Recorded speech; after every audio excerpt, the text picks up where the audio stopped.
आत्मिक यात्रा कार्यक्रम रे आपनको स्वागत करू। आसंतु आमे पालक प्रेमाशीष सतमान को द्वारा लिखित आजिर डिवोशन विषय रे चर्चा करिबा।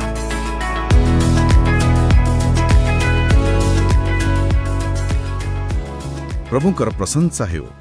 आज आम एक बहुत माने गंभीर विषय रे आलोचना करबा को जाउछु। हाँ आमे जहा कहू आम शब्द गुड़िक सेथिरे थिबा शक्ति विषय रे। हाँ आउ आजिर आम आलोचना देखंतु पालक प्रेमाशीष सतमनंकर गोटे लेखा उपरे आधारित। ओ लेखाटीर ना हेउची जीवन कुहंतु आपणक शब्द तांक शक्ति। एइटा प्रकृत रे भाबिबा भली कथा। निश्चय कल्पना करंतु सेही जो दृश्य अछि जेतबळे जीसु लाजारंक कबर पाखरे थिले। हाँ जोहान 11 रे आउ से केवल कहिले लाजार बाहरी आसो कि आश्चर्यजनक ना। तेबे प्रश्न होउछि आउ लेखक एई प्रश्न पचारुछंती कोन सेही भली शक्ति माने जीवन देबार शक्ति आजि आम शब्द रे भी थाई पारे। हाँ एइटा ही मूल प्रश्न। तेणु आमे आज चेष्टा करिबा बुझिबा पई ए लेखा आधार रे कि ए जो शक्ति कथा कहा जाउछि एहा प्रकृत रे कोन केमिति काम करे। हाँ केमिति काम करे बोली कहा जाउछि आउ आम दैनंदिन जीवन पई एहार अर्थ कोन होई पारे। अच्छा तेबे लाजारंक उदाहरण को आउ टिके भलरे देखिबा।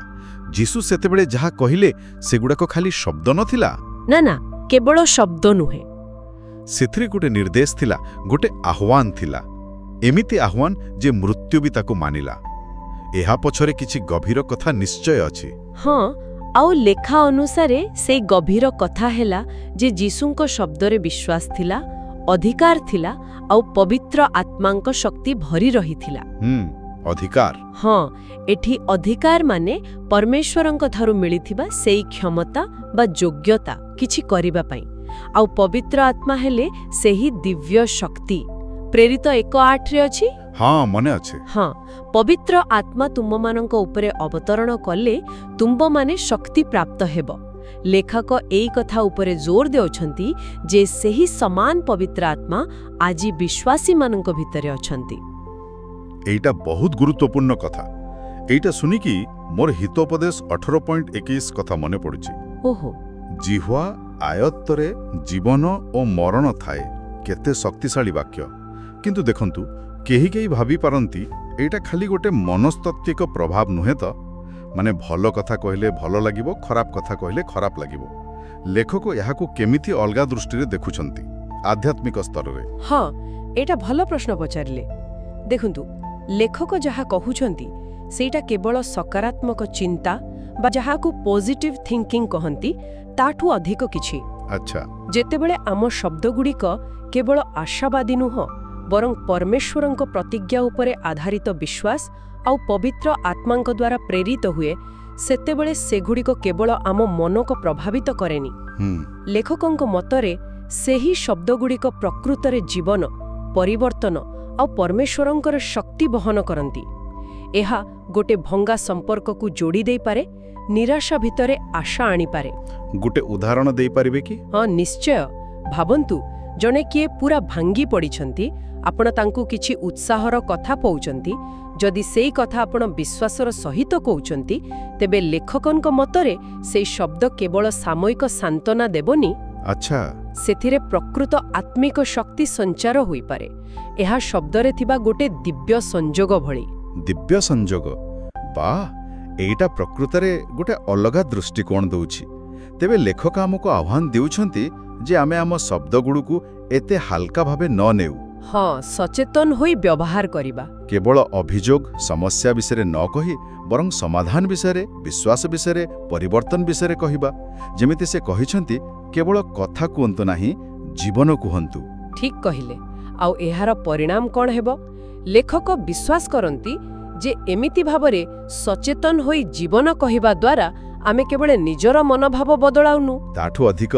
हाँ आम परिस्थिति रे प्रकृत परिवर्तन देखिबार संभावना सृष्टि करूछु। यह केवल मनर इच्छा नुहे लेखकंक मतरे यह हेउची विश्वास रे परिपूर्ण शब्द माध्यम रे परमेश्वरंक शक्ति को सक्रिय करिवा।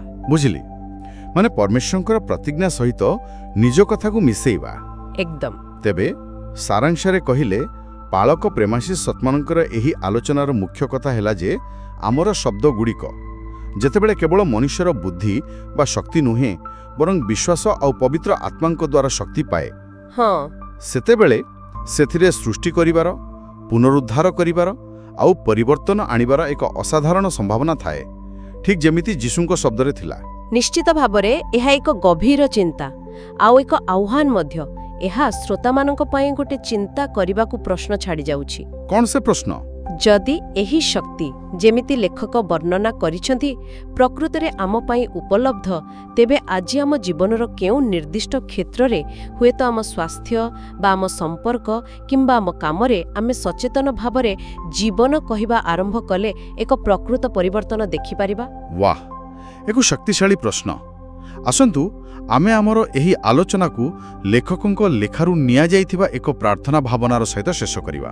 ହଁ ପ୍ରଭୁ, ଆମକୁ ଜ୍ଞାନ ଓ ପ୍ରକାଶନର ଆତ୍ମାରେ ସାହାଯ୍ୟ କରନ୍ତୁ, ଯେପରି ଆମେ ଆପଣଙ୍କୁ ଆହୁରି ଗଭୀର ଭାବରେ ଜାଣିପାରୁ ଏବଂ ଆମ ଜୀବନର ପ୍ରତିଟି ପାଦରେ ଆପଣଙ୍କ ଦିବ୍ୟ ପଥ ପ୍ରଦର୍ଶନ ଅନୁଭବ କରିପାରୁ। ଆମିନ୍। ଆମେନ୍।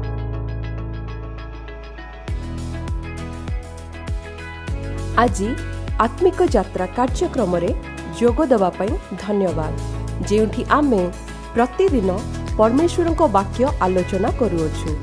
ଯଦି ଏହି କାର୍ଯ୍ୟକ୍ରମ ଆପଣଙ୍କୁ ଆଶୀର୍ବାଦ ଦେଇଅଛି, ତେବେ ଏହାକୁ ଆପଣା ଫ୍ୟାମିଲି ଆଉ ଫ୍ରେଣ୍ଡସ୍ WhatsApp ଗ୍ରୁପରେ ସେୟାର କରନ୍ତୁ। ଆସନ୍ତା କାଲି ପୁଣି ଦେଖା ହେବା। ଧନ୍ୟବାଦ।